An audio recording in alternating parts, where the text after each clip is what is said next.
तसेंग हारगदि मखोइगी party मनुंग policy programme करिनो लेबो खंगदे adobo खोइगी मतम सांगना चही अनिगा था मंगा मफुंग फाजलब हाय तारे कोई पीआर से लेदोन लाकपसिदे कोई थेंगनरिबा अवाबा हार्डशिप मैम जे कोइना उरे अदुगो तसेंग हारगदि कोइना पॉपुलर गवर्नमेंट लेरिंग आइदा कसतो बुंगम दे हायबदु पीआर लेरगसु कसु थोइना अहोंगबो उदबदो ngasi dum प्रजा मैम उरी सिगी मनुंगसते याम नुआइट्रिबसि कोइना तसेंगना पीआर मनुंगसते कोई IAS ma'am MCS ma'am brigade officers ma'am अमा मखोइना चथरिबा मखोइगी थवोंग नुआइतबा मैम अमा हाई स्टेटस लेबा गवर्नमेंट गे कर्मचारी सिंग ऑफिशियल सिंग तौरिबा सिंगसि मसिगी सि कनाना मसि कनादा कराइदा वाकट कने हाबजा सब क्वेश्चन अम लाइब अदुना सुंग सिंगसता मखोइगी होटनरिबा मैम अमा मदुगी पोतुना माइ पाक ओइसनु कसु काइदे कोइददि वेदर पार्टी अमा अमना अमना ओइरसु एनी पोट अमा इंस्टॉल तौर गवर्नमेंट अमा लेबा हाबदि प्रजा सिंग अदुम पामगनि अदर हुजि कोइना लेरिबा फिल्म दे कोइगी मखोइ ngarang कोइ सुमाइना मैम अमा पुनबसि मखोइ मियोइ 23 कोइ हानगी इलेक्टेड से 23 हाइब तारे कोइगी फॉर्मर सीएम स्पीकर अतोप अतोप मैम अमा कोइ तोंगान तोंगान फम तानरम मैम अमसु हुजिक थादोकनरगा पुलप पुनबगी वफम अमदि कोइना उइ स्वाइसदे कोइ तोंगाना सोशल मीडिया दा अरानबा पाउ मैम अनु संदोरको कोइना उगिदब नते मरमदि स्पीकर द स्माइना नो बोलेंगा अमलु सिंगनाबा हानगी फॉर्मर सीएम ना हाइक्रे काइनागा इरकपा वफम अरगी कोइना हा कोइगी अंड्रोगी एमएलए श्याम कुमार गा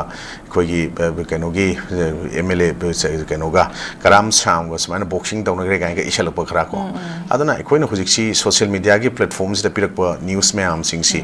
पारकांदा कोइगी प्रिंट एंड इलेक्ट्रॉनिक मीडिया कोइ ऑथेंटिकेट ओइबा न्यूज़ मैम फोंगिबा फोंग फोटनरिबा प्रजा मियाम नाकोन ओहलबा पोटसिगी कैनोसिगी अनिसिगी डिफरेंसेस सिंगजी उरगांदा नुआइतबा मैम अदुम फाउदब नते अन सिगी मरकता अखोइना गवर्नमेंट जी याम थुना फॉर्म तोरकनी हाबगी पोती अखोइदा थोइना थाजबदी लेते अदुबु फॉर्म तौगे हाइदि कसु नते अदुबु हुजिकटी मसी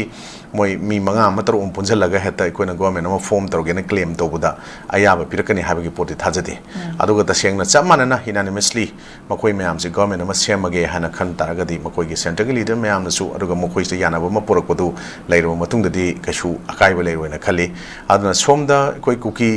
ꯖꯧ काउंसिल कुकी की लेरिबा सिविल सोसाइटी ऑर्गेनाइजेशन कुकी की लालहु ग्रुप मैम अमना अथिंग मैम थिंगबदन मरम ओरगा इवन दिल्ली दा पांगथोक पोत फोबदा मखोइजे इलेक्टेड ने हाबदु काउगिन लालहु ओरिब्रा इलेक्टेड ओरिब्रा लालहु मेसेंजर नत्रगा स्पोक्स पर्सन ओरिब्रा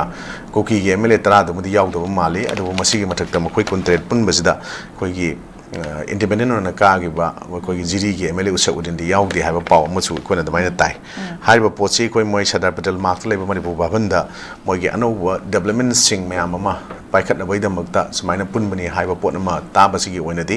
अखोइसि मसोय मसोय ताबा अखोइ अमन अमन तौबु थाजदबा अखोइ मसेन हुनजनबा अखोइ मसेन यानथनबा अदुगा लेंगाक अमा लेत्रकांदा मयामना करेंगो थाइनना अतोप स्टेट सिंग नत्रगा अतोप मपानगी चंगसिलकपा मयाम अमन ngasi नैरगा लेरिबा लमदमसिदा इलीगल इमिग्रेंट्स नार्को टेररिस्ट सिंग नैरगा लेरिबा मयाम सिंगसे मसिगी पोट मयाम सिंगसे उरगांदा हाइतारे मसिगी पोटसि मखोइगी थमोइदा करी फावी सरकार थुगाइना होनबा अद सरकार सेमबदा सपोर्ट तौदबा होनरिबा अदुगा प्रजा मियाम वारकांदा नोगा लेबा ngamba मानबा मखोइगी अदुम वाखलोन सिंगदु उबदा प्रजा मोइदि नुआइतबा फावी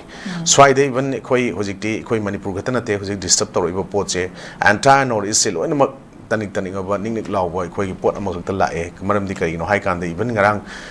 प्रेस मीडिया मैम यावबनी मदुगी पोतु येंबियु कोई नागालैंड कोई रिक्रूटमेंट तब मतंग कुकी की पोट अदुगा मक्सी चप चाना रिकग्निशन फंगद्रिबा मखोइगी वेरिफिकेशन तौद्रिबौदा मखोइगी रिक्रूटमेंट हापरोइगा याहनगिदबई पोट लाइ